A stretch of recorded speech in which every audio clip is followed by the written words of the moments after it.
What would it mean to be completely free? Not free in the political sense, but free in the sense of needing nothing that anyone else can give you or take away. In the 4th century, before the Common Era, a Greek philosopher chose to live in a storage vessel, own almost nothing, and walk through Athens in daylight carrying a lamp, searching for an honest man. When the most powerful ruler in the world offered him anything he wished, he asked him to move out of the sunlight. Tonight I'm here with Rowan Hotsteel. Good evening, Clara. Diogenes is often treated as an eccentric, a colorful footnote in the history of philosophy. But the more carefully you look at what he was doing, the more deliberate. Tonight, we turn to a philosopher who turned his own life into a philosophical argument, and whose refusal of power, property, and social convention created one of the most enduring models of independence in Western thought. The question is not whether Diogenes was serious or merely provocative, but what it means to build a philosophy not out of arguments, but out of the way you live. Diogenes understood something that most philosophers do not practice, that the most powerful philosophical statement is not a proposition but an example. By refusing to want what power could offer, he made himself invulnerable to power. That invulnerability was not a side effect of his philosophy. It was its central demonstration. We are speaking about Diogenes of Sinope, founder of the Cynic school of philosophy, and one of the most provocative and consequential figures in the history of Western thought. He left no writings. Everything we know about him comes from anecdotes preserved by a later author, but the legend itself is the philosophy, and it has survived for over 2,000 years precisely because it says something that systematic arguments struggle to say. Then let us begin with the man before the legend, and with the circumstances that made him. Diogenes was born around 412 before the Common Era in Sinope, a Greek colony on the southern coast of the Black Sea. His father was a banker or money changer. According to the most commonly cited account, Diogenes was exiled from Sinope after he and his father defaced or adulterated the local coinage, a serious civic offense. The Greek phrase used for this act also means to deface convention, and later tradition treated it as a symbol of what his philosophy would become, the defacement of social currency. He came to Athens and attached himself to Antisthenes, a student of Socrates, who had already begun developing a philosophy of extreme simplicity and self-sufficiency. Antisthenes reportedly tried to drive Diogenes away, but Diogenes persisted, saying that he could beat him but not drive him away. He absorbed Antisthenes' emphasis on virtue as the only true good, and on the rejection of conventional values. And then he took these ideas considerably further than his teacher. So he took a philosophy that was already radical, and pushed it to its logical extreme. Yes. And here is the first thing we need to correct about the standard account. Diogenes is often presented as a mere eccentric whose shock tactics were essentially theatrical. The philosophical tradition from which he emerged was serious and systematic, rooted in the Socratic conviction that the examined life requires a direct confrontation with what we actually need versus what we have been taught to want. Diogenes took this confrontation out of the seminar room and into the street, and he made his own body the argument. The term cynic comes from the Greek word for dog. Diogenes embraced the comparison enthusiastically. He argued that the dog was a superior model for human life. It ate when hungry and stopped when satisfied, slept where it found itself, had no concern for social appearances, and maintained its dignity without property, title, or social recognition. He admired the dog for what it did not need. He called himself the dog, and wore the identification without irony. So the dog was not an insult, but a philosophical standard he was choosing to meet. Exactly. And this inversion, taking what was meant as contempt and wearing it as a badge of clarity, is characteristic of his entire method. He lived in an overturned storage vessel, a large ceramic container, rather than a conventional house. He owned a cloak, a staff, and a sack. When he saw a child drinking water from cupped hands, he reportedly threw away his drinking cup, saying the child had taught him something about what was actually necessary. His method of provocation was not random. Each act was designed to expose a specific contradiction in conventional values. He wandered the marketplace in daylight carrying a lit lamp, telling anyone who asked that he was looking for an honest man.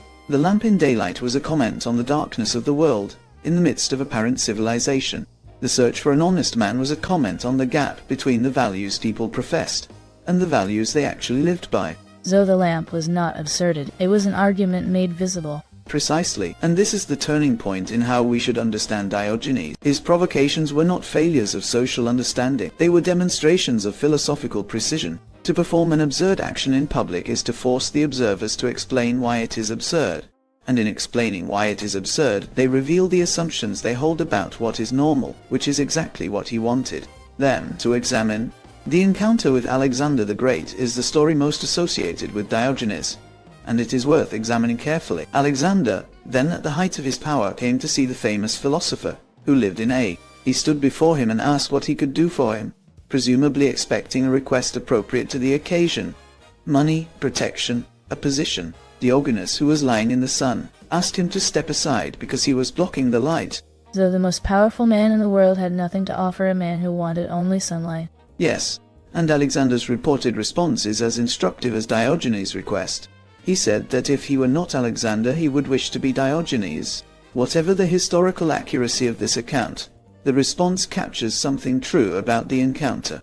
The man who had conquered the known world recognized in this man who owned almost nothing a form of freedom that his conquests could not produce and could not touch. Diogenes described himself as a citizen of the world, rather than of any particular city, making him one of the earliest recorded cosmopolitans in Western philosophy. This was not a vague aspiration. It was a philosophical claim that the conventional attachments to city, nation, and social group are arbitrary impositions rather than natural necessities, and that a person who sees through them belongs equally, everywhere, and owes primary allegiance to nothing external. So his rejection of property and social status was also a rejection of the political identities built on thema. Yes, and this dimension of his thought connects directly to the later development of Stoicism, which adopted the idea of cosmopolitan citizenship and the rejection of excessive attachment to external goods. Zeno of Citium, who founded the Stoic school, heard about Diogenes through the stories that circulated about him, and was reportedly influenced by the Cynic tradition before developing his own systematic philosophy. The line from Diogenes to Stoicism is one of the most important threads in the history of ancient ethics. His death, reportedly around 323 before the Common Era, the same year as Alexander the Great, was attended by various stories. One account says he passed away from a dog bite, another says he held his breath voluntarily, a third says he simply grew old and stepped away from life as he had lived it without ceremony. The multiplicity of accounts is characteristic. The historical Diogenes has been almost entirely absorbed into the philosophical legend. The philosophical context of 4th century Athens is essential for understanding why Diogenes landed with such force. Athens in this period was a city saturated with philosophical schools, each claiming to teach the path to the good life. The Platonists built elaborate metaphysical systems. The Aristotelians developed comprehensive accounts of logic, biology, and politics. The Sophists taught rhetoric and persuasion for a fee. Into this environment of professional philosophy, Diogenes arrived with a challenge. All of you talk about virtue. I live it. Show me the gap between your words and your conduct, and I will point at it in public. So he positioned himself as a kind of live audit of the gap between philosophical profession and philosophical practice. Yes, his reported interactions with Plato are instructive in this regard. When Plato defined a human being as a featherless biped, Diogenes brought a plucked chicken to the academy and announced that he had found Plato's human being. Plato reportedly amended his definition to add having broad flat nails. The exchange is almost certainly apocryphal, but it captures something true about the relationship between the two philosophers. Diogenes treated abstract definition as insufficient and used concrete demonstration to expose its insufficiency. His attitude toward social convention extended to the most fundamental expectations of public behavior. He reportedly performed bodily functions in public spaces, not from ignorance of social norms but from deliberate philosophical conviction. If the action is natural and necessary, why should its performance be confined to private space? The performance of it publicly was a direct challenge to the distinction between what is natural and what is merely conventional, and to the assumption that convention always improves on nature. So even the most provocative of his acts had a specific philosophical target. Yes, this is what distinguishes him from mere transgression.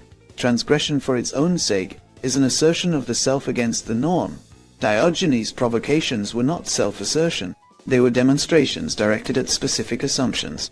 That wealth is good, that status is meaningful, that social convention reflects natural necessity, that power deserves deference. Each provocation targeted one of these assumptions, and tried to make the assumption visible by refusing to honor it. There is a story that Diogenes was captured by pirates at some point in his life and sold into slavery. When asked at auction what he could do, He reportedly said that he could rule men. He asked the auctioneer to sell him to someone who needed a master. He was purchased by a Corinthian named Xeniades, who gave him charge of his household and the education of his children. Whether the story is historical or not, it makes a precise philosophical point. His freedom was not dependent on his legal status because his freedom was internal rather than external. So even enslavement could not reach the kind of freedom he had built. Yes, and this idea that genuine freedom is a condition of the inner life rather than a political or legal status became one of the most influential concepts in Western philosophy. The Stoics developed it. Epictetus, himself a former slave, made it central to his philosophical teaching. The idea that a person can be legally enslaved and internally free, or legally free and internally enslaved, is a direct inheritance from the tradition that Diogenes established. Before we close tonight, let us take a brief pause and welcome Margaret Evernight. Margaret, for those who want to read the anecdotes and accounts that have preserved Diogenes for us, where would you invite them to continue? Thank you, Clara. In this case, the most direct path is also the most important one. I would suggest beginning with the accounts of Diogenes of Sinope as recorded by Diogenes Laertius in his Lives and Opinions of Eminent Philosophers. So this is the primary surviving source for the anecdotes and the philosophical positions associated with Diogenes. Diogenes Laertius presents a collection of anecdotes and accounts that explore the rejection of social conventions, the radical commitment to simplicity, and the use of provocation as a philosophical tool. Through stories that include the encounter with Alexander the Great and the identification with the life of a dog, the work illustrates how Diogenes challenged ideas of power, wealth, and social norms in ways that left a lasting influence on Western philosophy. Is it accessible to readers without a background in ancient philosophy? The section on Diogenes reads largely as a collection of short, vivid stories. No philosophical training is required to follow them. The difficulty, if any, is in reading them not simply as entertainment, but as philosophical arguments, in the form of action. Approaching them with that interpretive frame transforms the experience considerably. So the reader needs to bring the interpretive willingness to take the provocation seriously. Precisely. And once that willingness is present, the anecdotes become one of the most concentrated and unusual collections of philosophical argument in the ancient tradition. Thank you, Margaret. That is a thoughtful place to pause tonight. Thank you, Clara. It was a pleasure. The immediate legacy of Diogenes was the Cynic school, which continued for several centuries and produced a series of philosophers who maintained a commitment to radical simplicity and public provocation. Crates of Thebes and his wife Hipparchia, one of the few women in ancient philosophy to be recorded by name, both gave away considerable fortunes to live as cynics. The school declined in formal institutional terms, but its ideas fed directly into Stoicism, which became one of the dominant philosophical traditions of the Roman Empire. The Stoic adoption of Cynic ideas was selective and systematic. The Stoics kept the emphasis on virtue as the highest good, cosmopolitan rejection of narrow civic identity, and the importance of distinguishing between what is within our control and what is not. They dropped the extreme asceticism and the public provocations, integrating these ideas into a more socially functional philosophical system. Marcus Aurelius, Epictetus, and Seneca are recognizably indebted to the tradition that Diogenes established. So, Stoicism is partly cynicism made compatible with living in the world. Yes, and this adaptation raises a question that Diogenes himself might have found worth provoking. When you take a philosophy built on the rejection of social accommodation and make it socially acceptable, how much of the philosophy survives? The Stoics would say that the essential core survives. Diogenes might have asked whether the essential core was precisely the part that was socially unacceptable. The modern term Diogenes syndrome deserves specific attention. The term is used in clinical psychology to describe a condition characterized by extreme self-neglect, domestic squalor, and the hoarding of objects. It is named after Diogenes, apparently on the basis of his reported self-sufficiency and unconventional living conditions. The naming is a significant historical misunderstanding. The historical Diogenes was a radical minimalist who threw away his cup when he saw a child drinking from cupped hands. He accumulated nothing. He hoarded nothing. The condition named after him is essentially the opposite of his philosophy. So the name that was meant to invoke him actually inverts everything he stood for. Yes, and this inversion is itself instructive. It reflects a pattern in which a historical figure associated with unconventional behavior becomes a cultural shorthand that loses its original content. Diogenes becomes a symbol for strange solitary behavior in general, rather than for the specific and deliberate philosophical program he was enacting. The reduction of a precise philosophical position to a vague cultural stereotype is a form of the normalization that Diogenes spent his life resisting. His modern relevance is perhaps most visible in the recurring appeal of his central question: what do you actually need, and what have you merely been taught to want? This question has never stopped being uncomfortable, and the discomfort it produces is proportional to the degree to which a society's values depend on the answer being something other than very little. Consumer culture, status competition, and the organization of social life around accumulation all rest on the assumption that what we need and what we have been trained to want are the same thing. Diogenes spent his life demonstrating that they are not. So his question is not a historical curiosity. It is a standing challenge to the assumptions that organize modern life. Yes, and the reason his anecdotes survive, and the reason they still produce a response when you hear them, is that the gap he was pointing to between what we need and what we want, between genuine independence and the fake performance of status, has not closed. It has widened. The man with the lamp is still out there looking for an honest man, and the honest answer to whether he has found one is still the same. The question of why Diogenes wrote nothing is worth considering directly. The Cynics generally were suspicious of written philosophy, partly because writing allows a philosopher to present a polished version of their thought without having to live up to it. For Diogenes, a philosophy that existed only in text was precisely the kind of philosophy he was trying to expose as insufficient. The life was the argument. If the life could not be written down without losing its essential quality, that was not a limitation, it was the point. So the absence of written works is itself a philosophical position. Yes, and this is one of the reasons his legacy takes the form of anecdotes rather than treatises. An anecdote preserves an action. A treatise preserves a proposition. For a philosopher whose philosophy was enacted rather than argued, the anecdote is the appropriate form of transmission. That his ideas have survived for over 2,000 years in this form, without a systematic text, is itself evidence of the durability of what he was doing. The influence of Diogenes on early Christian ascetic tradition is also worth noting. The desert fathers of the 3rd and 4th centuries, who retreated from society to live in extreme simplicity in the Egyptian desert, share structural similarities with the Cynic model, even where direct influence is difficult to establish. The idea that genuine spiritual life requires stripping away the accumulated desires and dependencies of social existence appears in both traditions, though the theological frameworks are entirely different. So the impulse he embodied recurs across very different cultural and religious contexts. Yes, and this recurrence suggests that the question he was asking, about the relationship between what we need and what we accumulate, between genuine freedom and its performance, is not a Greek question or a philosophical question. It is a human question that each generation answers for itself, often by first having to notice that it has been asking the wrong one. Thank you for staying with us tonight. And thank you, Rowan, for guiding us through the exile, the vessel, the lamp, the encounter with Alexander, and the philosophical program that 2,000 years of cultural absorption has still not quite managed to domesticate. Diogenes reminds us that the person who needs nothing from you is the one person over whom you have no power, and that this is not poverty, but the most complete form of freedom available to a human being. If this conversation stayed with you, you are welcome to like, comment, and subscribe. You will find other episodes here where history, ideas, and power are approached slowly.